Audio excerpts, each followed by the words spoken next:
Jangan lupa subscribe, like, dan lonceng. Ya, terkait dengan debat Capres-Cawapres yang akan diselenggarakan tanggal 12 Desember mendatang, KPU bersama perwakilan paslon dijadwalkan membahas kesiapan teknis termasuk rangkaian tema debat Capres-Cawapres. Dan untuk mengetahuinya berikut kami sampaikan atau kami hadirkan laporan dari jurnalis Universe Said Masyur dan juru kamera Tommy Pribadi dari Gedung KPU Jakarta.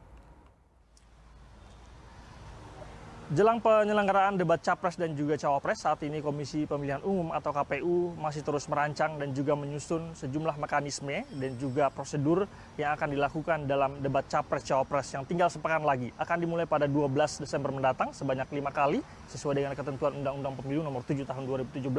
Kemudian setelah dimulai pada 12 Desember nantinya, yang keduanya akan lalu kemudian dilanjutkan pada 22 Desember dan yang ketiga akan berlangsung pada 7 Januari, yang keempat berlangsung pada 21 Januari, dan yang terakhir pada 4 Februari 2024. Berkaitan dengan tema prosedur ini, KPU bersamaan dengan pihak tim kampanye dari 3 pasangan calon ini masih terus melakukan pertemuan. Pertemuan perdana sudah dilakukan pada 29 November kemarin, namun informasi yang kami himpun dari KPU mengatakan berkaitan dengan tema, lalu kemudian urutan ini masih akan terus dibahas oleh KPU bersama dengan tim kampanye. Meski nanti pada ujungnya ini akan tetap ditentukan secara mandiri atau diputuskan oleh KPU berkaitan dengan tema dan juga tahapan ataupun urutan daripada debat Capres dan juga Cawapres nanti. Berkaitan dengan tema ini diantaranya akan dibahas berkaitan dengan hak asasi manusia, hukum, pemerintahan, lalu kemudian keuangan, dan juga hal-hal lain. Tema ini sudah disusun sesuai dengan visi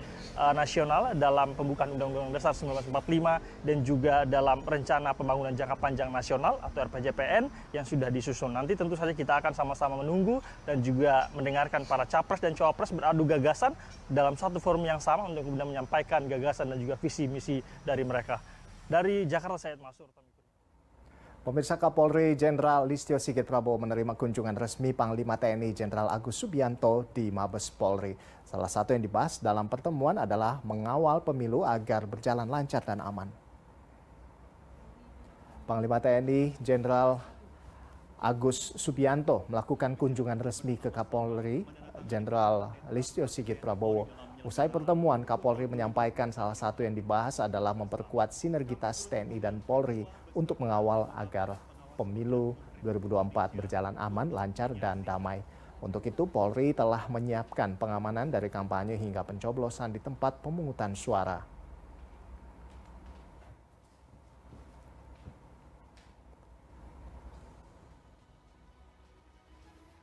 Boleh kita berikan tepuk tangan?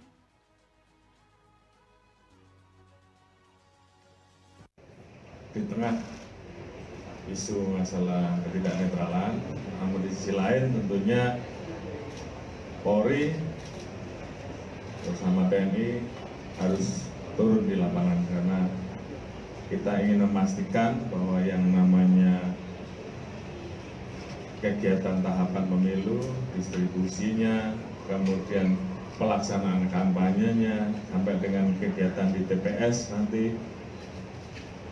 pengawalan rekap menghadapi sengketa-sengketa yang ada, semuanya bisa berjalan dengan aman dan damai di tengah perbedaan pendapat, di tengah perbedaan pilihan.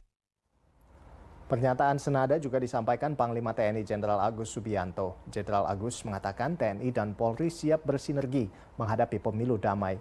Selain itu akan ada patroli bersama antara Babinsa dan Babin Kamtipmas untuk memastikan pemilu berjalan lancar dan aman. Tentang sinergitas dalam menghadapi pemilu damai, kita sudah membuat deklarasi pemilu damai di setiap wilayah di seluruh Indonesia. Kemudian dan juga dibahas tentang adanya nanti patroli bersama Babinsa dengan Babin Kamtipmas dan sampai ke level Kapolres, Polda, kita bersama-sama sinergitas untuk tujuannya untuk agar pemilu 2024 berjalan lancar, aman, sesuai waktu yang ditentukan. Pemirsa, Badan Pengawas Pemilu mengkaji dugaan kelalaian oleh KPU atas kebocoran data pemilih pemilu 2024. Prioritas Bawaslu saat ini adalah menyelidiki dampak dari kebocoran data itu terhadap pemilih. Kasus kebocoran data daftar pemilih tetap terus bergulir. Setelah Kominfo menemukan motif hacker dalam meretas daftar pemilih, kini giliran Bawaslu yang angkat bicara. Komisioner Bawaslu Loli Suhenti memastikan lembaganya masih mengkaji dugaan kelalaian KPU yang berujung pada bocornya data pemilih pemilu 2024.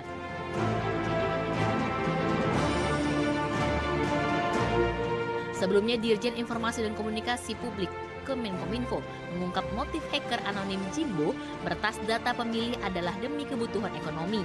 Hacker Jimbo menawarkan data daftar pemilih tetap seharga 1,1 miliar. Sejauh ini kita mengidentifikasi motifnya adalah ekonomi. Ya, ada dua indikator. Yang pertama, si hacker Jimbo itu menawarkan data tersebut di publik seharga 1,1 miliar. Lebih lanjut, Kominfo dan Bawaslu kini fokus mengutamakan keamanan data pemilih agar tidak memberikan dampak negatif. Koordinasi antara penyelenggara pemilu dan pemerintah pun patut diperketat. Tim Liputan, B-Universe. Jangan lupa subscribe, like, dan lonceng.